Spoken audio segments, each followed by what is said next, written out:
kiss for you.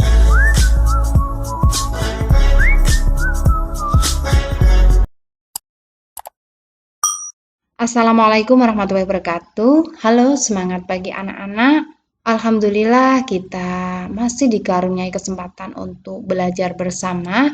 Kali ini kita akan membahas bab eksponen dan logaritma, yaitu kita bahas mengenai eksponen. Eksponen itu adalah perkalian bilangan dengan dirinya sendiri, artinya perkalian bilangan yang sama sebanyak n kali, dinotasikan dengan A pangkat N. A pangkat N ini adalah perkalian A dikali A dikali A dikali A dan seterusnya sebanyak N kali, sebanyak pangkatnya ini. Dimana di sini A disebut dengan bilangan pokok atau basis ya, sedangkan N adalah pangkatnya. Untuk dapat menyelesaikan soal-soal eksponen, kita harus memahami sifat-sifat eksponen. Sifat-sifatnya seperti apa? Nah, ini kita bahas. Untuk A, B, bilangan real, di mana A tidak sama dengan 0, B tidak sama dengan 0, dan M, N, bilangan bulat positif, berlaku sifat-sifat sebagai berikut. Sifat yang pertama kita sebut sebagai perkalian eksponen. Jika ada A pangkat M dikali A pangkat N, perhatikan di sini basisnya harus sama. Maka hasilnya adalah A dipangkatkan M ditambah N. Jadi kalau perkalian dengan basis yang sama itu pangkatnya tinggal ditambah.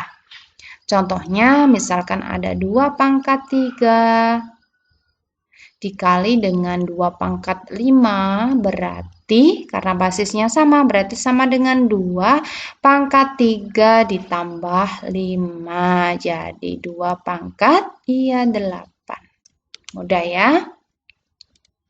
Berikutnya pembagian eksponen. Jika ada A pangkat M dibagi A pangkat N. Pembagian dengan basis yang sama, maka hasilnya adalah A pangkat M dikurangi N. Pangkat yang atas sebagai pembilang dikurangi pangkatnya penyebut. Contoh, misalkan ada 2 pangkat 7 dibagi 2 pangkat 4. Ini. Karena basisnya sama, berarti sama dengan 2 pangkat 7 dikurangi 4. 7 dikurangi 4 berapa? Iya 3, jadi 2 pangkat 3. Gini. Sifat berikutnya yaitu perpangkatan eksponen. Jika ada A pangkat M, sudah pangkat ya, kemudian dipangkatkan lagi N. Pangkat dipangkatkan lagi. Maka hasilnya adalah A pangkat M dikali N, berarti pangkatnya dikalikan. Contohnya begini, misalkan ada 2 pangkat 3. Ini dipangkatkan lagi 5, misalkan gini. Berarti hasilnya adalah 2 pangkat 3 dikali 5. 3 dikali 5 berapa? Iya, 15, jadi 2 pangkat. Sifat yang keempat yaitu perpangkatan dari perkalian 2 atau lebih bilangan. Jadi misalkan ada 2 bilangan, misalkan di sini disimbolkan A dikali B, dipangkatkan M. Maka hasilnya adalah A pangkat M dikali B pangkat M. Contohnya gini, misalkan ada bilangan 2 dikali 3, kemudian dipangkatkan 5.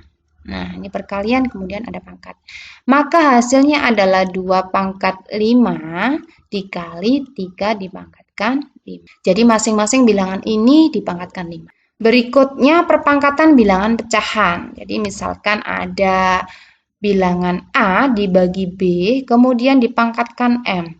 Maka hasilnya adalah A pangkat M dibagi B pangkat M. Masing-masing dipangkatkan. Contohnya begini, misalkan ada bilangan 2 dibagi 3, kemudian dipangkatkan 5.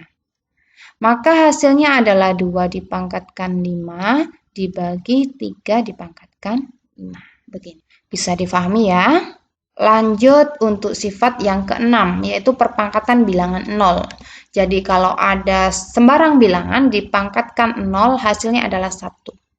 Contohnya begini, misalkan ada 7 pangkat 0, berarti hasilnya 1.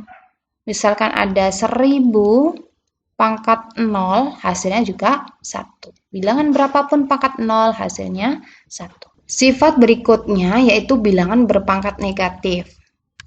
Misalkan ada A pangkat negatif M, maka sama dengan 1 dibagi A pangkat M. Jadi pangkat negatif ini, bilangan berpangkat negatif, dirubah menjadi 1 per pangkat negatifnya menjadi positif. Contohnya begini, misalkan ada 2 pangkat negatif 3. Nah, ini bisa kita tuliskan menjadi 1/2 pangkat 3. Negatif 3 berubah menjadi 3. Atau bisa juga misalkan ada gini, misalkan ada 3 pangkat 2. Ini boleh ya kita rubah menjadi 1/3 pangkat negatif 2. Kalau awalnya negatif jadi positif, yang awalnya positif bisa kita jadikan 1/, ininya jadi negatif. Lanjut untuk bilangan berpangkat pecahan. Jika ada A pangkat M per N, itu sama dengan akar dari A pangkat M, akarnya pangkat M. Perhatikan di sini, M ada di dalam akar ya, jadi M ini sebagai pangkat dari A, sedangkan N ini sebagai ini akarnya, penarikan akar pangkat berapanya. Contohnya gini, misalkan kita menjumpai 4 pangkat setengah. 4 pangkat setengah ini bisa kita rubah menjadi akar dari 4 pangkat 1, ini akarnya pangkat 2. Coba diperhatikan, satunya di dalam, duanya di luar ya. 4 pangkat 1 kan 4, ini diakarkan pangkat 2. Hasilnya, iya 2. Seperti ini. Mudah ya? Oke, saya rasa cukup penjelasan mengenai eksponen. Semoga bisa dipahami dengan baik. Semoga bermanfaat. Terima kasih atas perhatiannya. Wassalamualaikum warahmatullahi wabarakatuh.